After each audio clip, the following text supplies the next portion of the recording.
मुंबई की कोर्ट की तरफ से बॉलीवुड के एक्टर नवाजुद्दीन सिद्दीकी के खिलाफ उनकी एक्स वाइफ जैनब की तरफ से दायर की गई दोनों याचिकाओं को खारिज कर दिया गया है। कोर्ट की तरफ से एक्टर नवाजुद्दीन सिद्दीकी को काफी बड़ी राहत मिली है। एक्टर के वकीलों की माने तो जैनब ने नवाजुद्दीन सिद्दीकी के खिलाफ उनकी पत्नी होने का झूठा दावा करते हुए दहेज उत्पीड़न के मामले में शिकायत दर्ज कराई थी।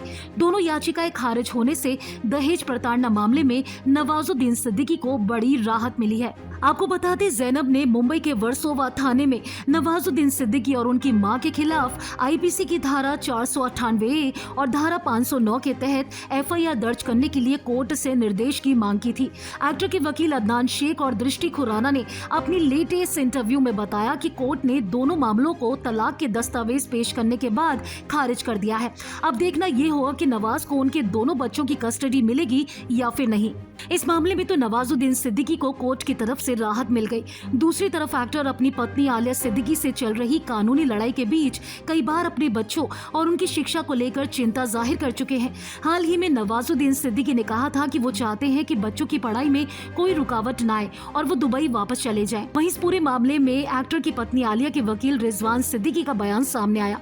उन्होंने बच्चों की कस्टडी को लेकर बात की है। एक लेटेस्ट इंटरव्यू में आलिया सिद्दीकी के वकील रिजवान सिद्दीकी ने नवाजुद्दीन के दावों पर रिएक्शन दिया और कहा कि बाकी सभी मामलों के साथ बच्चों की कस्टडी का फैसला कोर्ट करेगा। इस बीच बच्चे तब तक भारत में ही अपनी पढ़ाई जारी रख सकते हैं। एक्टर नवाजुद्दीन सिद्दीकी को सिर्फ एक प्रोवाइडर होने के आधार पर बच्चों की पूरी कस्टडी नहीं मिल सकती। आपको बता दें, नवाजुद्दीन सिद्दीकी पिछले काफी टाइम से अपनी शादी में चल रही दिक्कतों को लेकर काफी कुछ फेस कर रहे हैं।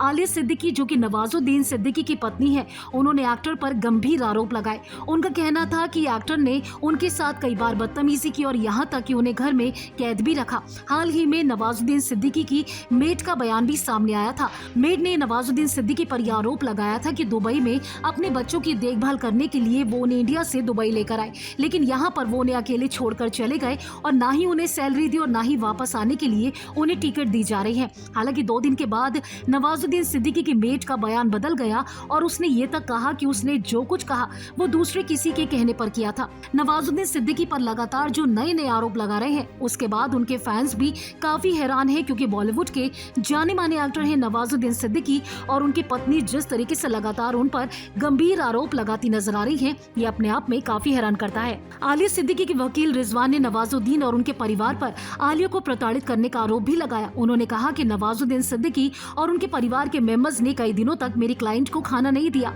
वो उन्हें सोने के लिए बिस्तर तक नहीं दे रहे हैं और ना ही नहाने के लिए बाथरूम दे रहे हैं। आलिया के कमरे में सीसीटीवी कैमरा तक लगवा दिया गया है। उनके कमरे के बाहर 24 घंटे बॉडीगार्ड तैनात रहते हैं। आपको बता दें कि हाल ही में जो नवाजुद्दीन की मेड ने आरोप लगाए थे, उसे नवाजुद्दीन सिद्दीकी ने खारिज कर दिया था, जिसके बाद मेड का नया बयान भी सामने आया था। अगर आपने फिल्मी बीट को सब्सक्राइब नहीं किया तो कर लीजिए। आप हमारा ये वीडियो फेसबुक पेज पर देख रहे हैं तो उसे भी लाइक कीजिए। बॉलीवुड टीवी से जुड़ी तमाम खबरों के लिए आप देखते रहिए फिल्मी बीट।